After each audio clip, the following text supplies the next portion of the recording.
Assalamualaikum warahmatullahi wabarakatuh. Halo semuanya, izinkan memperkenalkan diri. Nama saya Siti Aisyah dari kelas era 12 dengan NIM 61201230573. Di sini saya akan mengulas kembali materi yang telah dipelajari. Untuk materi yang pertama yaitu manajemen lintas budaya. Menurut kalian apa sih itu manajemen? Manajemen yaitu sebuah proses mengatur dan mengelola sumber daya dan mengambil keputusan secara strategis. Dan adapun budaya, apa sih itu menurut kalian budaya organisasi? Budaya organisasi itu membentuk identitas perusahaan dan mempengaruhi kerja tim. Dalam manajemen lintas budaya ada juga yaitu branding dan kepemimpinan. Apa sih itu branding? Branding itu adalah membangun citra dalam organisasi. Sedangkan pemimpin itu harus memiliki visi dan strategi dalam pengembangan tim. Dalam lintas budaya juga memiliki PDCA, yaitu plan, do, dan check, yang dimana plan itu memiliki 100% untuk perencanaan awal, dan untuk do adalah implementasi. Implementasi dalam lintas budaya itu 30%, dan 35% adalah evaluasi atau perbaikan, yang disebut dengan check. Dalam manajemen lintas budaya juga mempunyai KPI, yaitu Key Performance Indicator, yaitu ukuran keberhasilan organisasi dan individu dengan faktor utama. Pertama yaitu good quality atau bermanfaat bagi masyarakat. Yang kedua yaitu good communication, yaitu komunikasi yang efektif.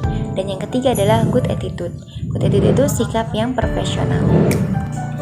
Jadi, manajemen lintas budaya itu sistem mengatur perusahaan multikultural dengan proses manajemen lintas budaya, perencanaan dan mengelola sumber daya, memahami interaksi antar budaya, mempengaruhi kerja tim dan mengambil suatu keputusan.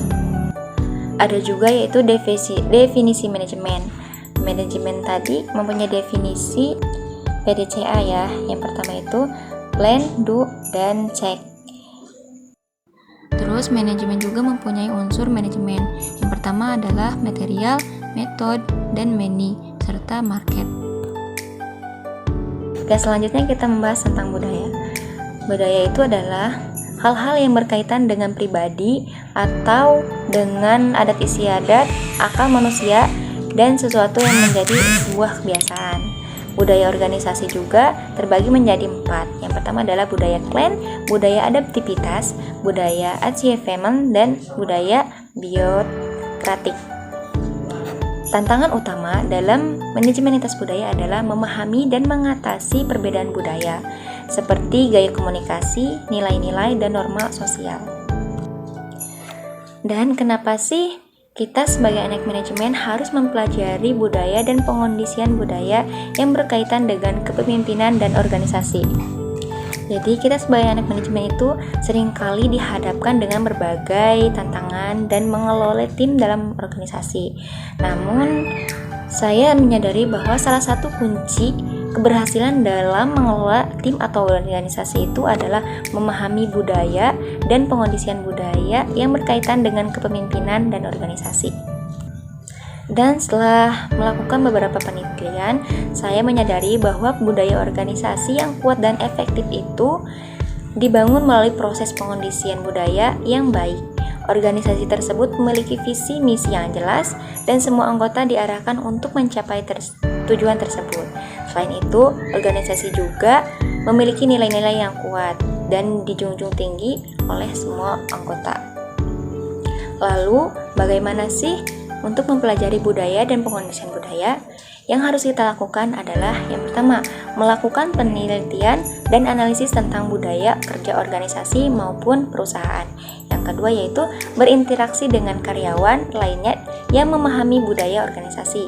Yang ketiga adalah mempelajari contoh-contoh budaya dan organisasi yang sukses. Jadi, saya simpulkan bahwasanya mempelajari budaya dan pengondisian budaya sangat penting bagi anak manajemen, seperti kita-kita. Jadi, dengan memahami budaya dan pengondisian budaya, kita dapat membangun hal tim yang solid dan efektif. serta mengelola tim organisasi dengan baik.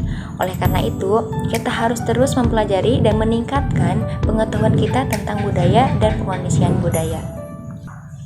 Selanjutnya yaitu bisnis internasional lintas budaya.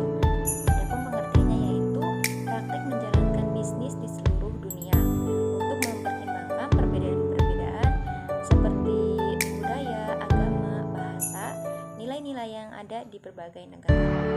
Adapun tujuan dari negosiasi bisnis yang pertama adalah mencapai kesepakatan untuk saling menguntungkan. Yang kedua, membangun hubungan agar tercipta komunikasi yang baik.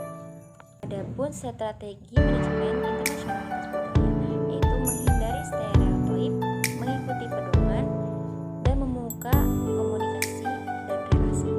Adapun juga tips sukses untuk manajemen. Yang pertama adalah percaya diri, ambisi berbisnis, dan berkompromi. Jadi, mengapa kita harus memahami manajemen internasional lintas budaya? Karena dapat membantu perusahaan untuk menghindari kesalahpahaman serta membangun komunikasi yang kuat. Jadi, mengapa kita harus memahami manajemen internasional lintas budaya? Jadi, kita harus membantu perusahaan untuk menghindari kesalahpahaman serta membangun komunikasi yang kuat.